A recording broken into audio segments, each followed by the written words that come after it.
Welcome to the Character Sheet, comicbook.com's official home for all things tabletop and fantasy. I am Christian Hoffer, and today I am joined by some very special guests. As always, producer Pete is here. He's actually on camera today. And also, we have James Introcaso of MCDM, who is going to do something pretty cool for us. Because we've been covering the MCDM RPG for a hot minute. As the time of this recording, it has just cleared the $4.6 million mark and has officially wrapped up its Backerkit campaign. But we talked to you a little bit the last time you were on our channel about what the RPG is like, but we realized we didn't actually get an example of how combat works. And I'm looking at my screen. I see a map. I see some very interesting character pieces. And are we going to play the MCDM RPG? Yes, absolutely. So today we are going to play the MRPG. I am going to run you all through a combat scenario, modified for 2 players, of course. And we're going to give everybody out there and yourselves a little glimpse of how combat works. So thank you for having me on, because I love playing role-playing games. And I think this is the first time that I've ever played with either of you. So It's a beautiful chance for us to get to play together and have some fun. So before we dig in, we have some character sheets that we're going through. What all do you need to play the MCDM RPG? Like, what dice do I need? What do I need to like scurry and grab? Great question. So what you do need is you need a grid and a tabletop, which we have, right? We've got a virtual tabletop, but if you were playing at home, that's what you would want. The usual stuff, pencil, paper, all that kind of thing. But what you're going to want is probably 2d6, 2d4, and 2d8s to get started playing. Yeah, you may be rolling more d8s and d4s and stuff at higher levels in the game, but around now, that's about what you need. Okay. And, I have my character sheet in front of me. I'm playing as a Wode Elf Shadow. And tell us really quick. We talked about this a little bit in the video, but let's just assume that they didn't sit through and watch that video, and you should be ashamed if you didn't. But what are some of the mechanics that we do here? Like, how many actions do I get in a turn? What are the resources? Is it just action? Another action, a third action, which we may call a reaction. What am I doing here as I play through this? Just run it down real quick and dirty for me. Yeah, that's a great question. So on your turn, right, you are going to get an action, which is usually used to attack, but you could also use it to like defend, take a defensive stance. You could use it to charge, which is a move and a basic attack, or you could use it to do any number of like special things, right, that you might have as a character. You also have on your turn a maneuver, right, and your maneuver is usually used to move up to your speed in a number of squares here on the grid. But there are other maneuvers you can do. Drinking a potion, for instance, is a maneuver. Assisting an ally to give them a boon on a test or an attack is a maneuver, right? There is a list of maneuvers that I've actually given to you as a cheat sheet, but the most common one is used to move. And then you also have a triggered action. And each of you has a unique triggered action. So you're playing a Wode Elf Shadow, right? That is a sneaky elf who can use teleportation magic. And Pete is playing a Dwarf Tactician. Tactician is a good warrior, right? Like great with weapons, a weapon master, and they are also good at giving their allies direction in combat, like a 4E warlord almost, right? So they can grant free movement and free attacks and healing and stuff like that to their allies as well. So you're good at sneaking around and dealing damage, Christian. Pete is good at tanking and helping heal and stuff like that. So those are the big things. Now, your triggered actions are based on your class. So you have a triggered action, Pete, called parry, which lets you reduce incoming damage. And you have a triggered action, Christian, called In All This Confusion, which allows you to teleport away when you are attacked. They work very similar to reactions in D&D, and that there will be a trigger, and you can use it, and you get 1 per round for a triggered action. Okay. Well, I think the best way of learning how to play is to, play. So let's dive into this thing. So take it away, James.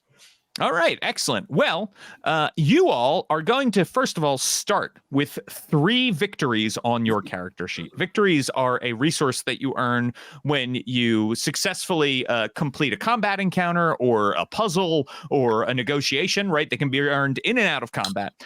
So you're going to start with this example with 3 because there's special things you get when you earn victories. You generally start the adventuring day with 0, but for the sake of fun, right, we're going to start with 3 to show people how victories might be able to be used and to give you all a taste of how combat might work.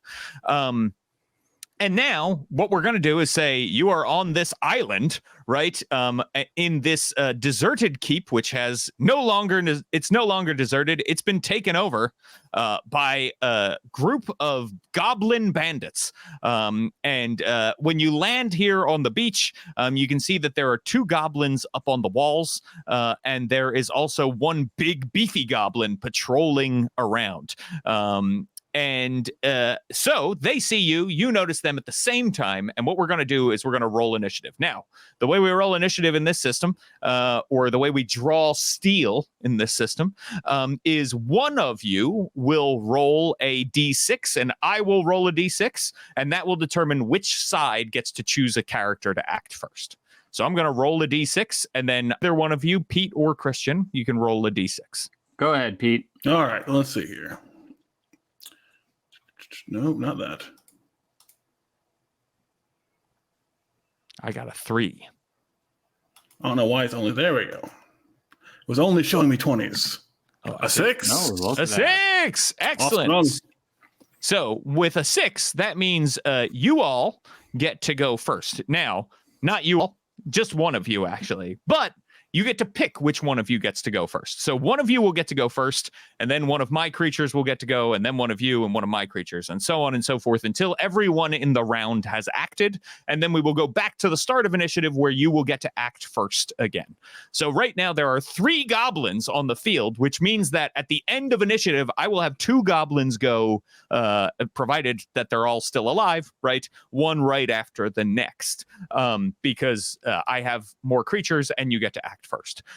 So essentially, if you have uneven sides like we do right now, it means that like you go, I go, you go, I go, I go right now. So let me ask this, my first technical question. This keep that they are in, how high are the walls? That was my question as well, yep.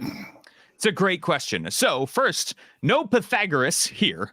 So don't worry about counting diagonals as we're talking about height and things like that too much. However, they are currently, they're 2 squares up, right? Okay. So they're 10 feet. Each square is 5 feet. They're 2 squares up. However, you can see there's this cliff over here, right? Mm-hmm. Which means that this side, right, it's like, boom, 1 square up to here, and boom, another square on up. So this used to be a dwarf keep, so it is made for people of dwarf stature. Okay. And I should say this map is from Che and Peku.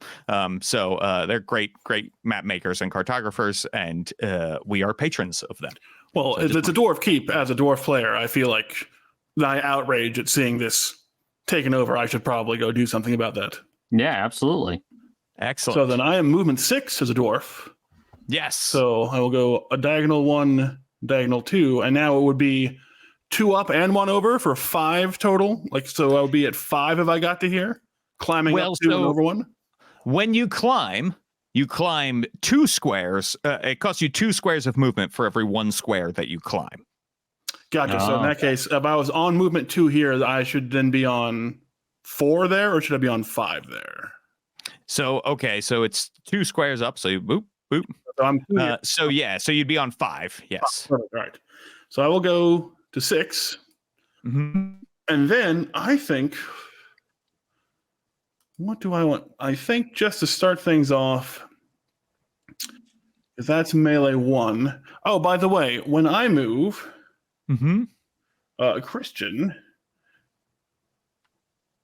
Oh, no, that's next time.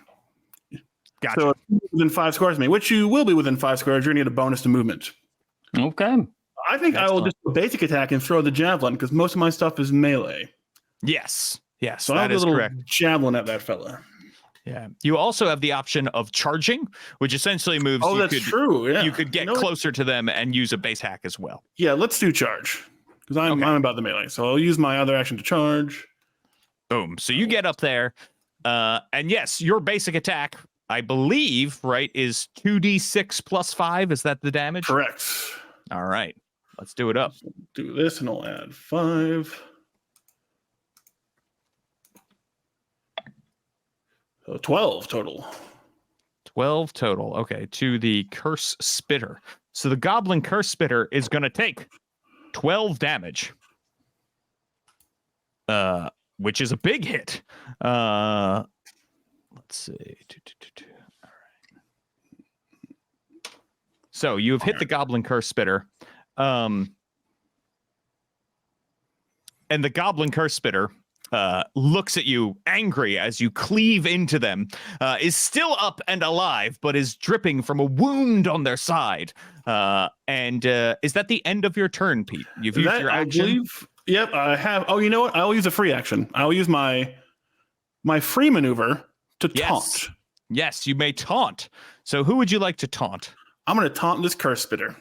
Okay. So when you taunt someone in this game, what that means is they will, if they attack anyone other than you, they are going to take banes on that attack, right? So they are incentivized to attack you. It allows you to tank better, essentially, when you taunt, right? And it also means that the Curse Spitter can't move away from you either, right? It's a way of locking down a target when you taunt them. And that is huge because the Curse Spitter, as you may have guessed, is a bit of a mage and doesn't love to be locked down in melee. All right, so the Curse Spitter does not like that is occurring and is going to use Dizzying Hex against you, Pete. So I need you to make a Intuition resistance roll. What that is it's 2d6 plus your Intuition score. Gotcha. So it'll be 2d6 plus 1. Nice. All right, and you're looking for an 11 or higher. 12. All right. On fire. All right, excellent. So with that, you feel this curse come over and start to grip you, trying to make you weak in your dwarfy knees so that you would fall to the ground. However, you manage to shrug it off, and you are standing there next to the Curse Spitter, who gives like a... And the Curse Spitter can't move further away from you, but is going to move over here in anticipation of seeking some help from a friend. That is the end of the Curse Spitter's turn, which means, Christian, it is now your turn. Okay. So I have a lot more movement because I have a base speed of 9. Nice. And I don't know if the... I think that Pete is... It was more than 5 squares away from me, so I don't think I'm 6 squares away now. Yeah, so I don't get the benefit from your ability to get speed, but while now I have a choice I can make of either trying to finish this Curse Spitter off or going after the sniper. So I could go 1, 2, 3, 4, 5, 6, 7, 8, 9 over here. And then I think I'm just going to... If there are no allies adjacent to the target. Well, I really want to go and kill... I really just want to go and kill things. I think if we kill this guy, the Dwarf Tactician has a lot of, if you're near me, I give you these cool buffs. So if we kind of clump up for this first one, then spread out after that. All right, that's fair. Do a lot of damage, I feel like. Well, I'm going to go 1, 2, 3, 4, 5, 6, 7. That gets me to here anyways. I don't have to be close. I have a range of 4. Yes, because you have light weapons that you can throw, essentially, daggers. Yeah, so I am going to use my Fade attack, which says before or after the attack, I can shift up to 3 squares and I gain 1 insight. I'm going to roll my 2d6 plus 6. Yes. So let's see here. 1, 2. Roll. Well, it's 11. Well, hold Okay. on. You're within 5 squares of me now, my friend. So you get to add 3 damage because of my victories. Okay. Oh, nice. Make that 14 points of damage. All right. So the curse spitter is reeling and doing quite poorly right now, but is still standing as you are battling them here. Now, you also get to shift 3 squares before or after. Now, shift is a way of moving, but when you shift, you don't provoke chance hits, right? Chance hits are basically attacks that deal a little bit less damage that work like opportunity attacks in 5e, right? So when you move away from someone out of their threatened range, they can make a chance hit against you. When you shift, you don't provoke those at all. So 3 allows you to move wherever you please with Fade. Okay. So I think what I'm going to do is, because I see the sniper over here, I'm going to go 1, 2. I guess I'm just going to get right up close to this fellow, and get a little bit closer to him as I continue to rush. So I guess I throw the daggers at him, and then continue to rush forward. Oh, you gotta get your daggers back. You gotta pull them out of them. Yeah, pull them out. Exactly. Loki style. I like it. I like it a lot. So you move forward. You are there, and now another one of my goblins gets to go. So the sniper is going to come down here and has a straight shot towards you. Now, do I have the range? Let's see. 15 squares. Yes, I believe that I have plenty of range here to make it towards you. Yep, there you go. Just 13 squares away. Okay. So prepare to be attacked. I am going to use my triggered action, which is in all this confusion, the trigger being an enemy attacks me, and I am going to teleport up to 3 squares away and have my have the attack damage. And if I teleport out of the attack range, I reduce it further. I am going to go. So let's see. You're 4. I think you were 13 squares. So if I go 2, 3. That's right. Now you're out of the range. So the initial damage is 13, which you would have to 6, right? So round down. 6, okay. And then I roll a d6. And that reduces it by 5 more points. Nice. So you're only taking 1 point of damage then. Very nice. Yeah. So you can start to see how you all are hitting all the time and dealing damage, right? But you also have ways to mitigate damage against you, which helps you survive the adventuring day and feel heroic, right? Yeah. For the most part, these goblins, they just need to stick around for this one battle. You should probably have a fighting chance to stick around for most of the adventure, right? No, that makes a lot of sense. Now it's the big boy. Yes. So now it's time for the Spine Cleaver to go. And away. That's an awesome name, for the record. It is a great name for a goblin. Thank you. All right. So they climb up here to the top. But they are big. They're big for a goblin, but they're a little slow for a goblin. And so the Spine Cleaver is going to start to move. Take a double move to try to get closer to you. That is the end of their turn. So now we're back to the top of initiative, right? Which means that one of you gets to go again. All right. Why don't I see if I can finish off this curse spitter to free you up to go after the big guy? Okay. Yes. And make sure at the start of your turn as a tactician, right, you gain focus. Yes, so I am now on 5 focus. Yes. I'm going to save that focus because I want to use hammer and anvil later. Haha, yes. But I think I will do a positioning strike to get another focus. Nice. Yes, perfect. And when I'm done with this, Christian, you'll be able to shift up to 3 squares. Okay. So I'm going to do my positioning strike, my signature move. It's going to be 2d6 plus 5. Just 10. 10. Okay. Well, that is enough. Go ahead. How do you want to end this curse spitter? Positioning strike, I'm just going to, with my long sword, I'll just kind of run him through, hoist him up, and sort of gently position him behind me and then pull out the long sword and kind of let him flop to the ground. All right.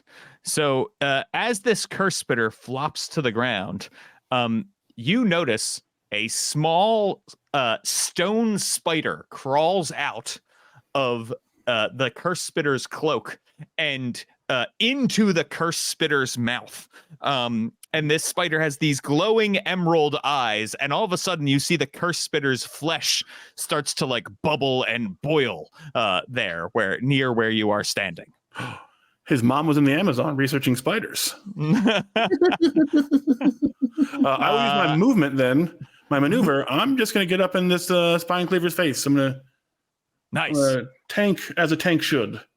So 1, 2, 3, 4, 5, 6. Hello, friend. All right. Excellent. And Christian, you could have shifted 3, by the way. I will in 1 second. Sorry, an email that I will share with you guys when we are off the recording just came in. I had to like immediately respond to it. Got it. It's let's just say this is going to be an interesting 2024. Oh my. Okay, I'm shifting. So where's the puddle of goo at? Right, good question. right In here? fact, yes, allow me to draw a puddle of goo so that you can see. So I can avoid it. Yes, yeah. So here, I'll put a nice puddle of goo thereabouts. There. Yeah. Okay. Those circles are encompassing a puddle of goo.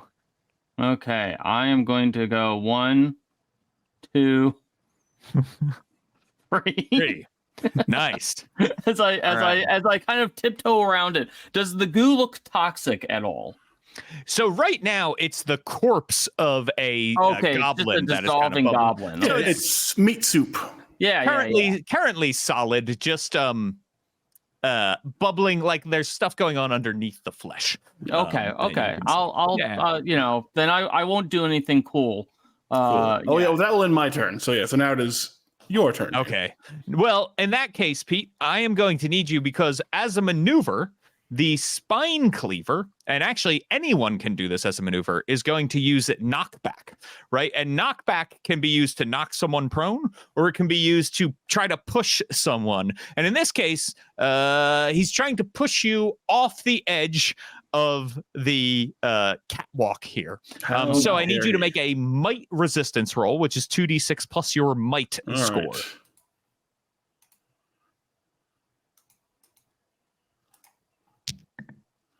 Right. That's a 9 with my +3. You needed a 10, sadly.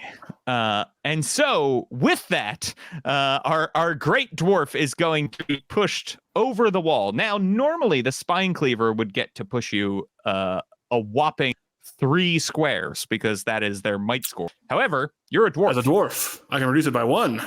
That's right, which is not going to be enough to save you from flying over the wall, sadly.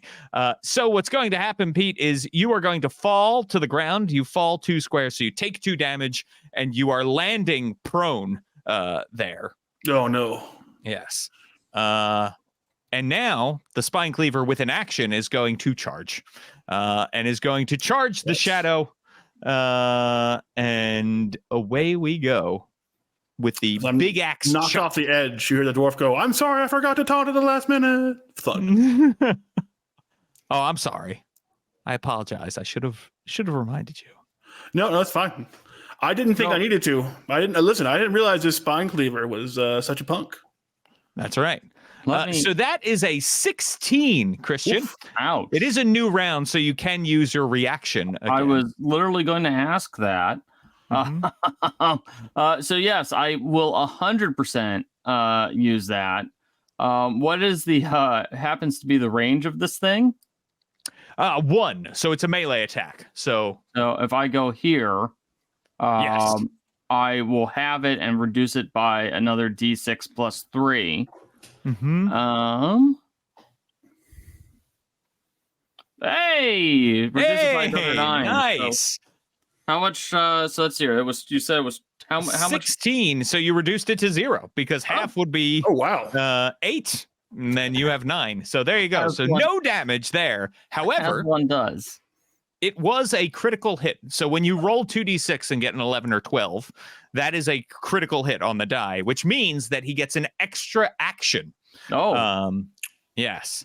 And now, I think for his extra action, he's going to leap off the edge of the building and come down with his axe against our tactician friend here. How dare he?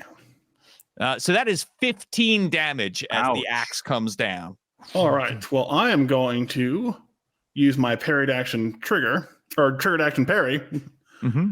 Let's see here. It's going to have it. I'm going to spin to make it a d6 plus 3 in addition. Because that seems bad.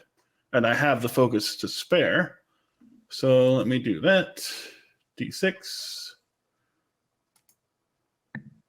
So that's halved and then with 7 more reduced. Oh, okay. So it was, to start, a 15, which means that you're not taking any damage. Nice. Oh, sorry. Didn't mean to roll that.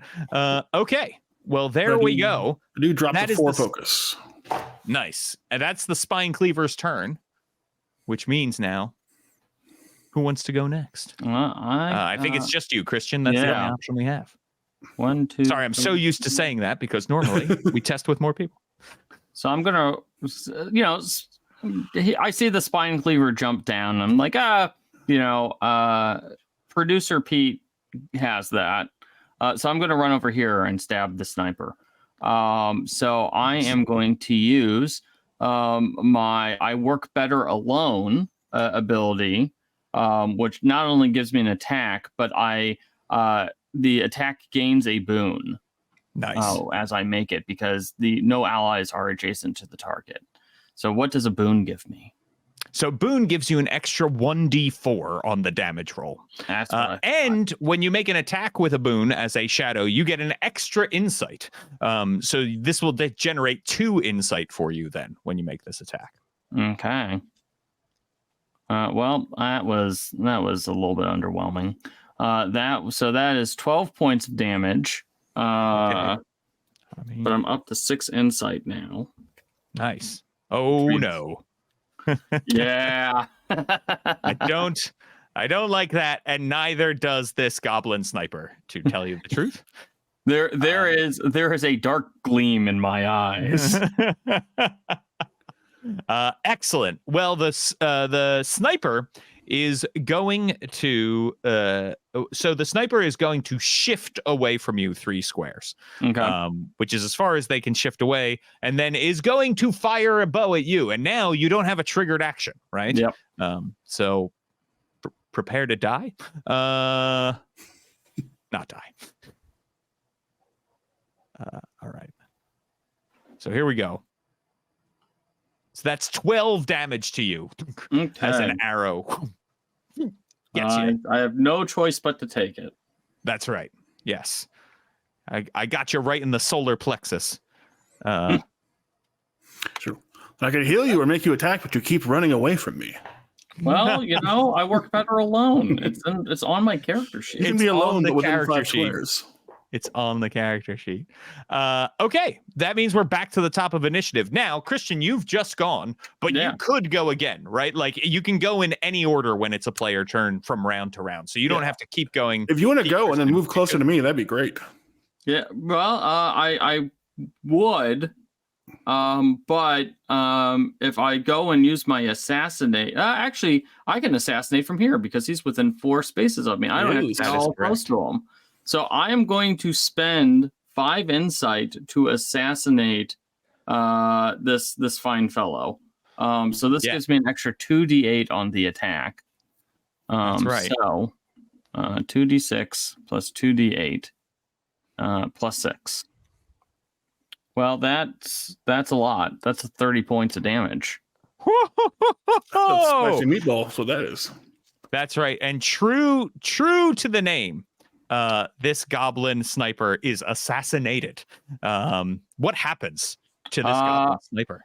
I'm just going to go, and as he shoots me and he prepares another bow, he finds that his hand is no longer there because I threw one dagger and it's doing the spinny thing and cleaves right through it. And as he turns around, he finds his vision has become clouded due to the other dagger in his eyeball, in his eye socket. Oh my goodness. Oh, and what a sight it is. His corpse does not bubble, and no stone spiders come out of it. Which means that it is time for our spine cleaver to go. Now, Producer Pete, you are prone. Yes.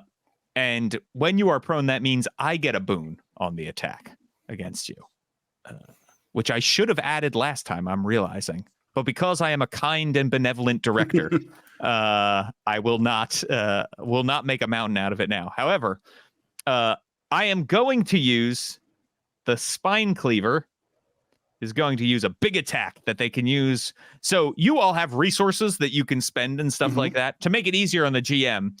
And again, because these creatures only exist for like an encounter for the most part, they have like a once per encounter power. And so my spine cleaver has a once per encounter power called a big old slice.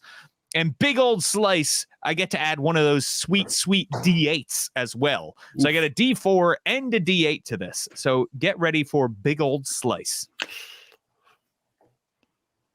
All right. That is 19 damage coming at you. All right. So it's a new round. I will spend a focus again to do my triggered action parry because I need to, and I need the D6. So let's do that. Oh, by the way, Christian, if you would like to take a move, I forgot that you could do that. If you want to move over to me, Christian, that would be great. Yeah, I'm going to slide on down here so I can get within your spaces. Nice. Perfect. What's your range, Christian? 4. Maybe move one more. Oh, that's a good idea. But anyway, I reduce it by half and then 6. All right, so half would be 8, and so you're going to take 2 damage. Or I'm sorry, half would be 9. Yeah. I'll take 9, 3. Yeah. Take 3. Yes. I've taken 5 damage. All right. Now it is. Let's see. So, what does the spine cleaver want to do? I think the spine cleaver is probably going to move to here. Just a little shifty shift. To there, and that's going to be it for the spine cleaver's turn. All right. Well, on my turn, I'll use my movement action to stand up, dust myself off. No one tosses a dwarf, kind of a situation. Yes.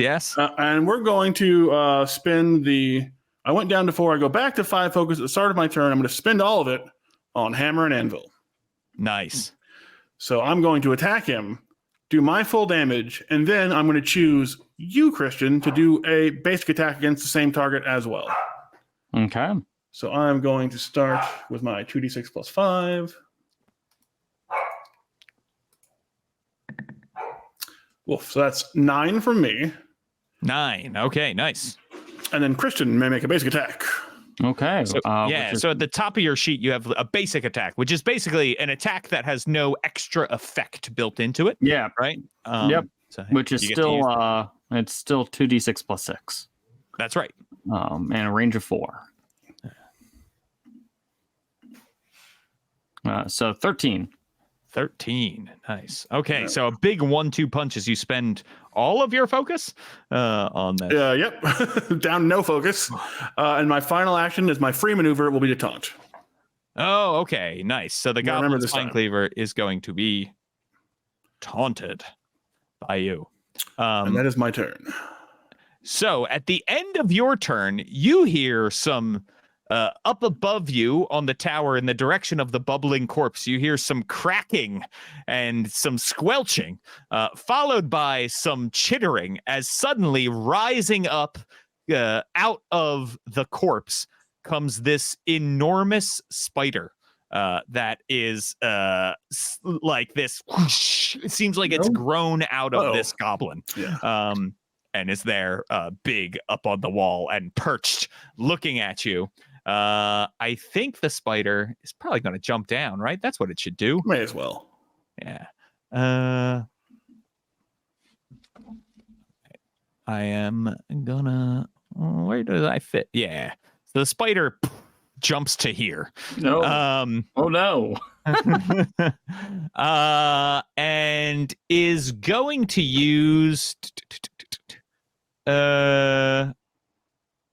I think is going to try to web spray. Let's see. Can I get you? Nah, you're too far apart. All right. So it's just going to use venomous mandibles on you, Pete. That's fair. I've used up my triggered action, so it's just going to do what it's going to do. Just going to do what it does. Okay. So here comes the venomous mandibles. Now, as you may guess, the spider does quite a bit of damage. Mm-hmm. So spider gets an extra D8. Oh, I rolled pretty poorly, but that's 15 damage to you as the spider bites into you. Now, dwarves in the MCDM RPG also, by the way, have like a tough outer stone skin, which is represented by the fact that you have a lot of health. Yes. Yes. Yeah, so that takes me. I've taken exactly 20 damage now. Nice. All right. So that is the spare, and we're back to the top of initiative. Christian or Pete can go. So I just realized that the victory benefits, I'm supposed to add that in addition to the damage I've already been doing. So well, once per encounter. Oh, is it once per encounter? Once per encounter, you get to choose. Well, then never mind. I'm not going to use that. No, I'll go because I assume that I can choose myself as the hero for inspiring attack. You can choose yourself as the hero for inspiring attack. Great news for me. I'm going to use. Not great news. I need to wait one more turn for that. Never mind. So I will. You didn't realize there was a big spider coming, did you? Yeah, well, I'll use positioning strike so that next turn I can do it.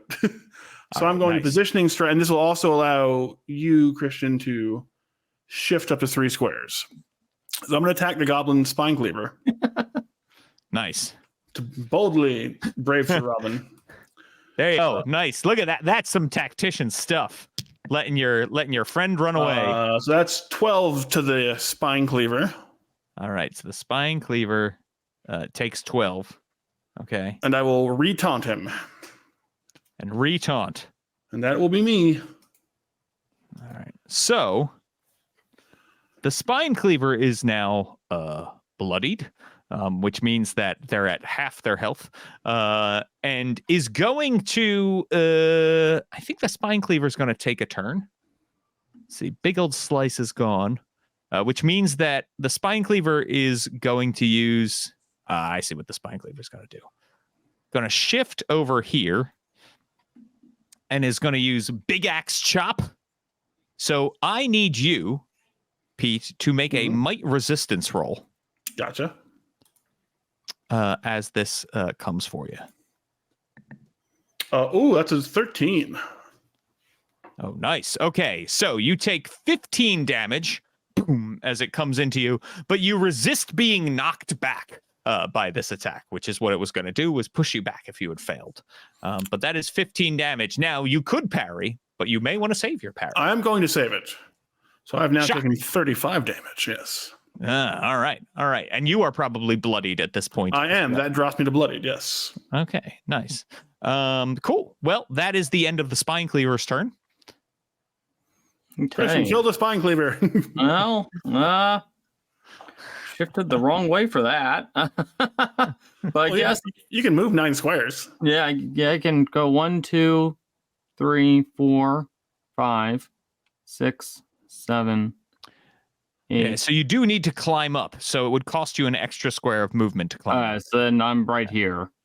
Which still gives me, I can still throw it. That's right. So I am going to use my fade attack, which gives me another insight. Yeah. I'm going to roll my 2d6 plus 6 on the spine cleaver. Nice. 2. 9 points. 9 points. Okay. Ooh, spine cleaver's looking pretty bad, but still standing. Then I'm going to shift 3 squares away. Which 1, 2, 3. All right. So the spider does that thing that spiders do where it gets up on like its 4 of its back legs and raises the other 4 in the air and tilts its abdomen towards you, Pete, and shoots sticky web everywhere. And I need you to make an agility resistance roll. Oh, this is not as good for me. Let's see here. I believe that is a 9. Double checking. That is a 9. All right. So you are restrained in this sticky web now that is all around you. And while you are restrained, the spine cleaver starts laughing and says, "Go get him, Gladys," and points up to the wall. And the spider, presumably Gladys, is going to shift.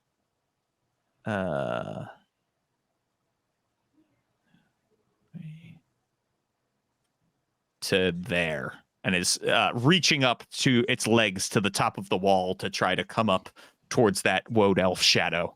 Gotcha. Well, it's top of the round now, I believe. It is top of the round, yes. Top of the round to you. I'm going to go and try to finish this spine cleaver off. Do it. So I'm going to go 1, 2, 3, 4, 5, and chuck my daggers. I will fade as I do that. All right, nice. Which gets me up to 3 insight.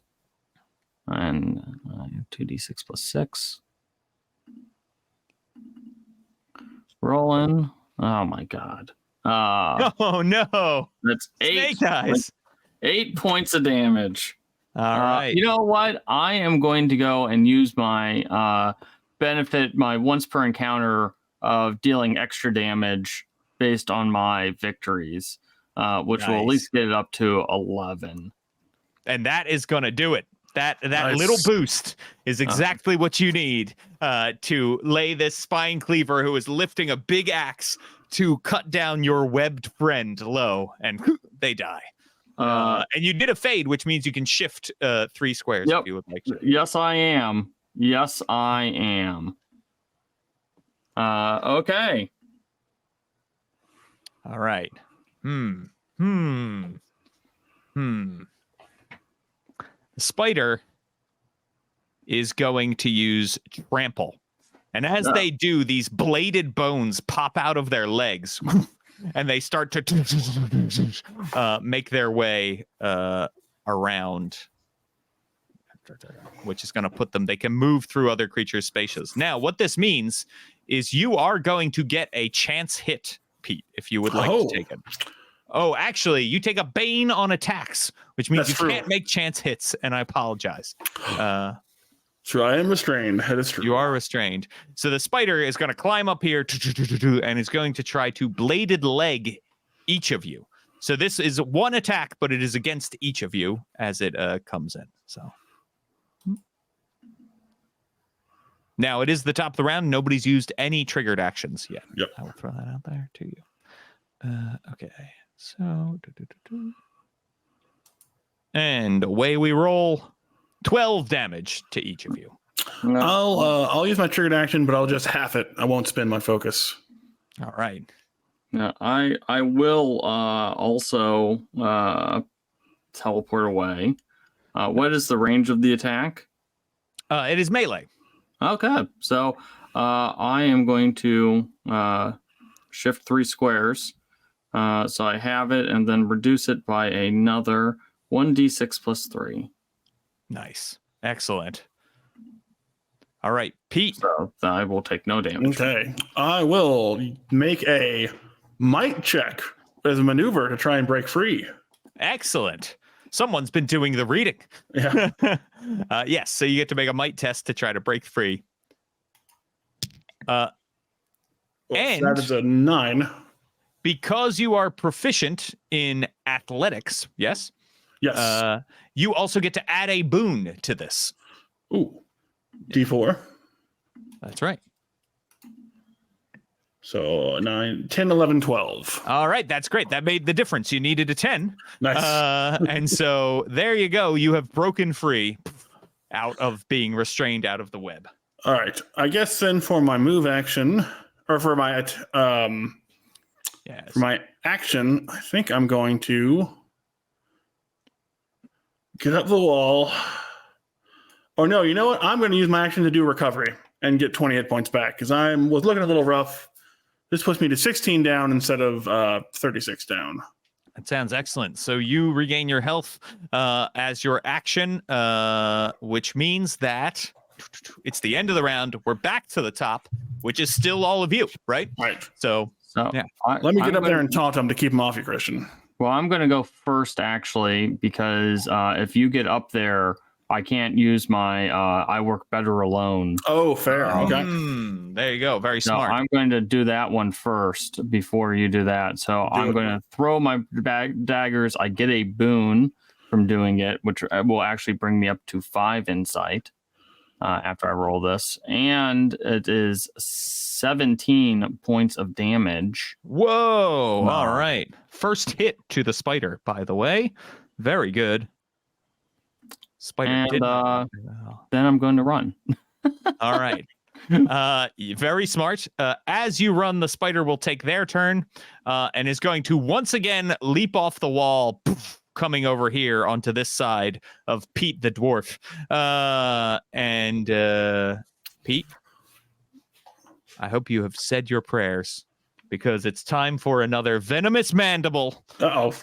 Which gives me an extra D8 to the attack. So I've been saving up that focus again. 22. All right. Well, I'll spend one of those focus to have that, and then to add a D6 plus 3. So let's do that. Hey, not bad. Oh, nice. So it's right. So I have it, and then I take 9 off. So it's 2 damage total. I'll take it. From that. I need it. it. Yes, you do. You do indeed. All right. That's the end of the spider's turn, which means, Pete, it's your turn. All right. Well, I will not. I'm going to say it. I'm going to be greedy. I'm going to save up and not use my inspiring presence or my inspiring strike. I'm just going to move around here. Let's just go 1, 2, 3, 4, 5. I like the greed. 6. And I'm just going to do a normal positioning strike. Nice.